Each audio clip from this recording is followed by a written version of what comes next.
Hello and welcome to this week's West Asia Post with me, Ghadi Francis, our weekly show where we bring you stories from the world's most volatile region. Today's episode talks about a mystery meeting that is making headlines across West Asia. Reports suggested that the Israeli Prime Minister Benjamin Netanyahu met with the Saudi Crown Prince Mohammed Bin Salman secretly. Will they or won't they? This is the question that everybody is asking in West Asia. With the recent US brokered normalization deals between Israel and the Arab countries, all eyes are now on Saudi Arabia. And reports of a secret meeting have raised further doubts. So let's begin with what we know. It all began with Israeli media reports stating that Prime Minister Netanyahu had met with Saudi Crown Prince Mohammed Bin Salman. It claimed that Netanyahu and the head of Israel's Mossad spy agency, Yossi Cohen, had flown to Saudi Arabia on a private jet. The duo is said to have met Crown Prince Salman in the city of Neom. Several news agencies even claimed that US Secretary of State Mike Pompeo was also present at this meeting. However, this wasn't a far-fetched inference, given that Pompeo was also present in Neom at the same time. The meeting was even confirmed by a member of Netanyahu's own cabinet. In a radio interview, Education Minister Yoav Gallant called it an amazing achievement. But soon after the news echoed around the world, Riyadh denied any such claims. Saudi Foreign Minister Prince Faisal bin Farhan said that no such meeting took place, adding that it was only Pompeo who met the Crown Prince. The US State Department also remained mum on reports of any such meeting. Ultimately, when the Israeli Prime Minister was asked about it, Netanyahu did not seem to confirm any such reports. Are you serious? Friends, throughout my years I have never commented on such things, and I don't intend to start doing so now. I can only tell you that really, throughout my years as Prime Minister, I didn't save any effort to strengthen the state of Israel and to expand the circle of peace, and thank God we managed to do it with our neighbors, with the Emirates, with Bahrain, with Sudan, and I hope this circle will always expand. So why is this secret meeting, which everyone is denying, so important for West Asia? If Netanyahu indeed met with MBS, it will be a historical first for the region. The enmity between the Jewish state and the Arab world has been long. Israel fought multiple wars with its neighbors between 1948 and 1973, and has since engaged in continued conflict with many Arab states. Saudi Arabia's official position for years has been that a settlement of the Israeli-Palestinian conflict is a precondition for normalizing ties. This is a stance that carries great weight in the Arab world. But over the years, the kingdom's position has seen a shift. After decades of preaching that Israel was the enemy, the Saudis are now pushing new messages about the Jewish state. The Palestinian cause is a just cause, but its advocates are failures, and the Israeli cause is unjust. The country has pursued a bold outreach to Jewish figures, with state media outlets and even television dramas emerging as cheerleaders. Traditionally, the kingdom has moved slowly and with great caution when it comes to changes of policy, always testing each move before committing itself. But a shift in relations has been spearheaded by the maverick Crown Prince Mohammed Bin Salman. While several Arab states have built relations with Israel on the basis of shared animosity towards Iran, there are also many financial advantages to linking with the Israeli economy. Saudi attempts to attract foreign investment to fund its ambitious Vision 2030 economic diversification plan, one that appears to be pushing the kingdom closer to Israel. However, any normalization efforts will not be without a backlash. Any new deal with Israel could reignite criticism that regional powers are abandoning the Palestinians. West Asia Bureau, we on. World is one. We will continue to bring you the latest updates from the heart of the conflict. We have a lot more lined up for you in the episode. But first, as usual, let's take a look at what's making headlines across West Asia.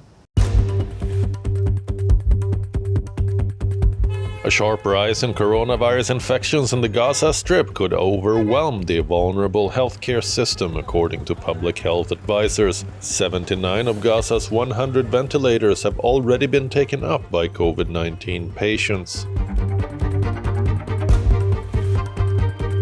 According to reports, a Turkish court jailed 337 former pilots and other suspects for life over a failed bid to oust President Recep Tayyip Erdogan. This is one of the biggest cases related to the 2016 coup attempt. According to Iranian state media, Iran swapped jailed British-Australian academic with 3 unnamed Iranians held abroad.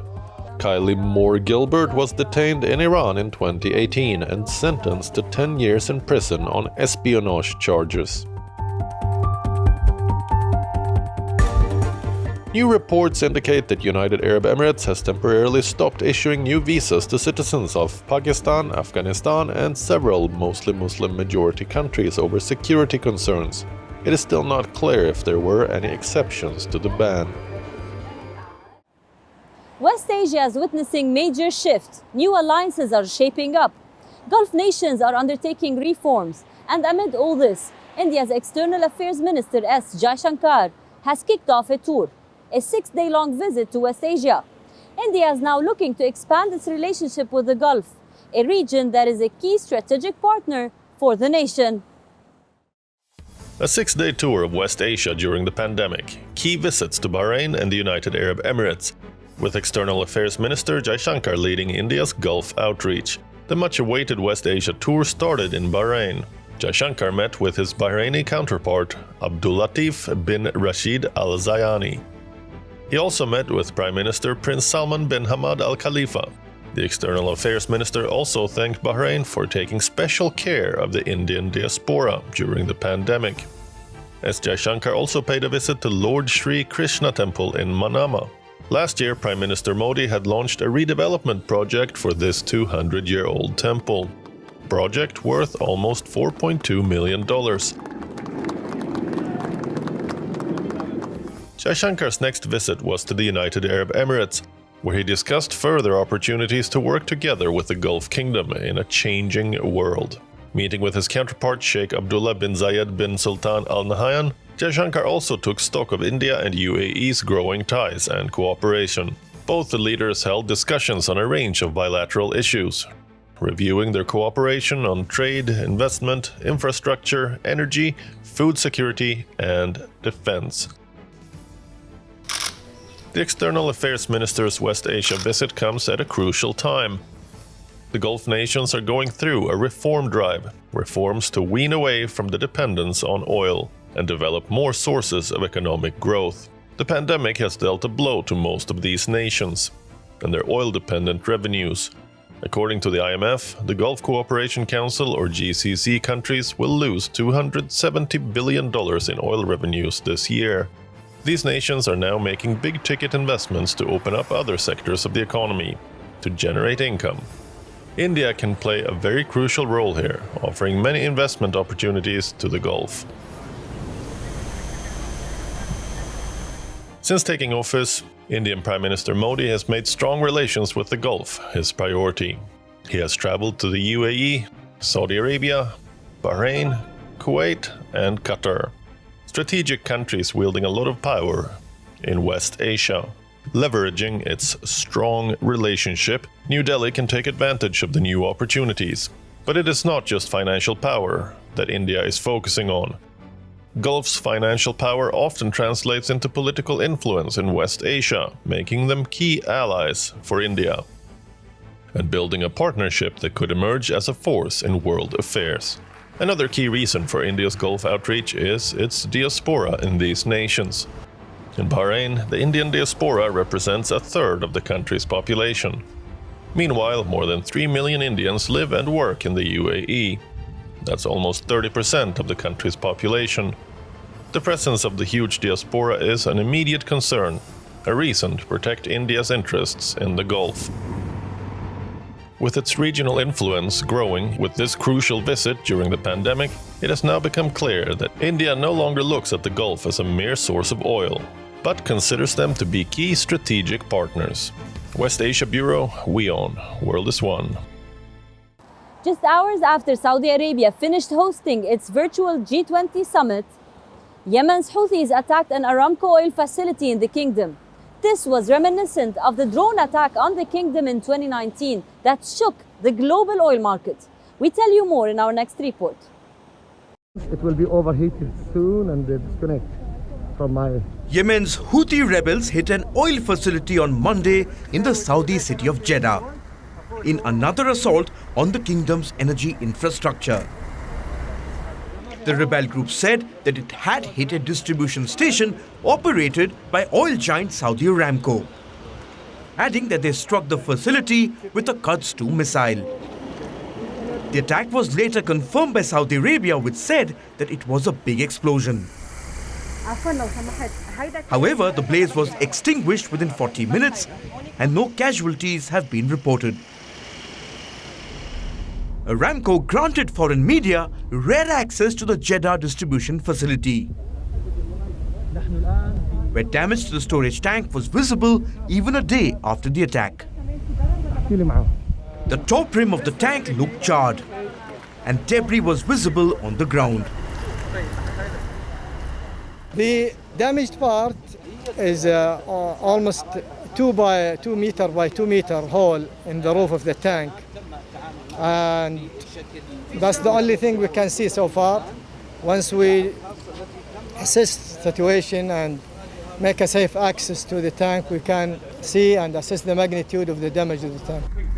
The site north of Jeddah has been described as a critical facility. It distributes more than 120,000 barrels of petroleum products per day to Jeddah, Mecca and the Al-Baha region.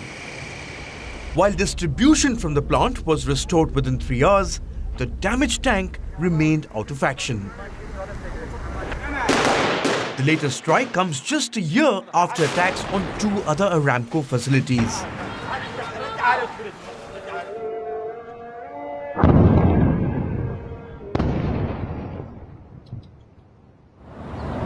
The 2019 drone attacks had temporarily knocked out half of the kingdom's crude production.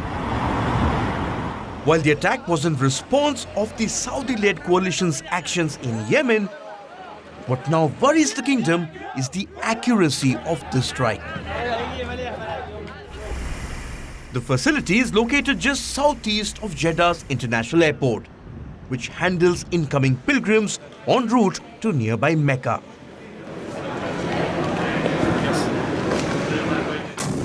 In the last few years, Houthi missiles and drones have mostly targeted Saudi's southern provinces along their shared border.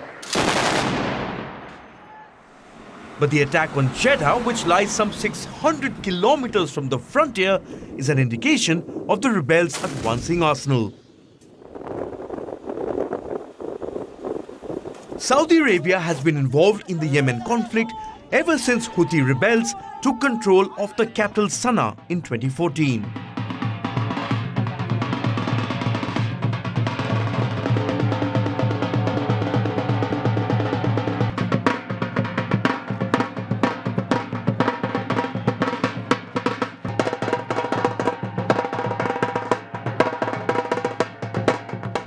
A Saudi-led military coalition intervened in 2015 to support the internationally recognized government.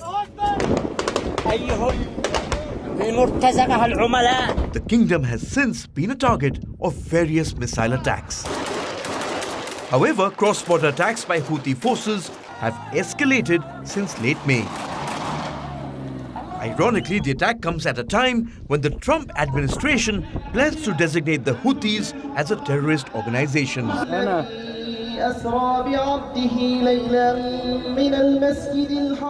A move that could cripple aid delivery in a worsening humanitarian crisis and tip Yemen into famine. West Asia Bureau, WION, World is One.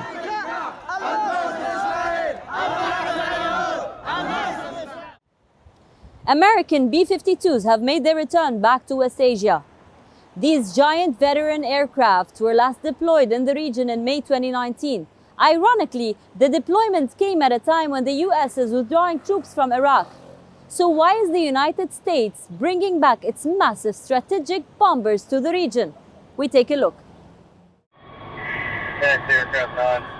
This is the B-52, an American long-range jet-powered strategic bomber, operating in the US Air Force since the 1950s. Last week, 2 of these bombers flew all the way from North Dakota to West Asia, a distance of over 7,000 miles. They were last deployed in the region in May 2019. So why did these bombers suddenly fly for nearly 24 hours to reach the Persian Gulf? Most reports suggest 2 main reasons: to deter arch-rival Iran, and as a show of strength to its allies in the Gulf. A press release by US Central Command said, and I quote, "The short-notice long-range mission was intended to deter aggression and reassure US partners and allies," unquote. While the sudden dispatch is most certainly a show of strength, the bombers flying over Israel and Jordan, 2 key American allies, is also no mere coincidence. Ironically, their deployment to the region comes at a time when the US appears to be withdrawing forces from Iraq.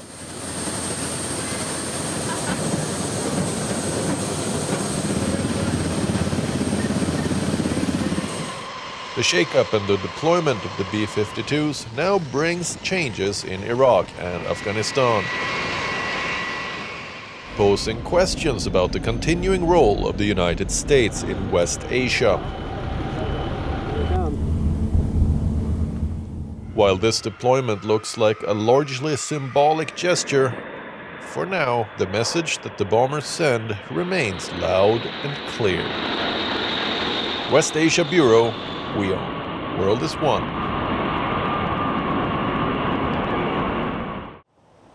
The village of Ad-Darbasiyah in Syria's Kurdish-held northeast is infamous of breeding racing dogs. However, the once lucrative business was first hit by war, and now the pandemic. But the villagers remain undeterred. We take a look. On his motorbike, Mohammed Darbas speeds across a field in northeast Syria with slender Saluki dogs galloping behind. He hopes to export them for racing in the Gulf despite the war and coronavirus pandemic. Salukis have been used for hunting for thousands of years in West Asia.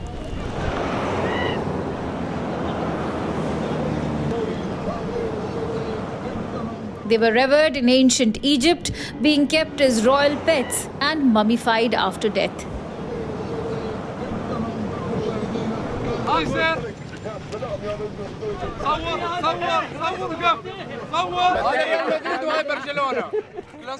As cousins of the greyhound, Salukis are among the fastest of canines. The Syrian village of Ad-Darbasiyah is famous for breeding and exporting them to the Gulf. Most of these dogs go to the United Arab Emirates and Qatar, where desert dog races are popular. But the once lucrative export business was dealt a blow by Syria's conflict since 2011. And this year's coronavirus pandemic has further hampered trade and travel. Before the war, people from the Gulf flocked to the region on a daily basis. They used to hunt in Darbasiyah, Kamishli and Damascus, as well as observe and photograph the Saluki dogs. Even though business is slowing, Darbas keeps his 100 dogs in top shape. Tails wagging, they rally around him as soon as he enters the fenced enclosure. Some of the hounds have their ears cropped, while others boast long legs partially dyed orange with henna. To improve their speed and endurance, he straddles his motorbike and sets off at full speed with a pack of dogs following him close at his heels. The dogs he breeds can be sold for around $400 to $1,600 depending on their attributes. Saluki dogs' value starts from 1 million Syrian pounds and can reach 2 million or 4 million Syrian pounds, and this depends on the customer. Darbas used to export between 100 and 150 dogs annually before the conflict, but that figure has now dropped to 20 in recent years. Airport closures have further weakened his trade, especially since the dogs are shipped to the Gulf via Damascus airport. In the meantime, he hopes to attract customers through social media. His Instagram profile shows pictures of dead rabbits caught by his Salukis. Other posts include videos of the dogs sprinting behind a motorcycle. Once a beloved hobby, training dogs has now become a business for many in the area. But many villagers find the idea socially unacceptable. It was not socially acceptable to own a dog. People did not like them, but some of them were obsessed with raising dogs and they loved them. The dog trading business started recently. Some of them were obsessed with raising them and they loved them. West Asia Bureau, WION, World is One. That's all we have for you on this episode of the West Asia Post. I will see you next week with a brand new lineup, bringing you more stories from the world's most volatile region. Until then, stay home and stay safe. I am Ghadi Francis, and you are watching WION, World is One.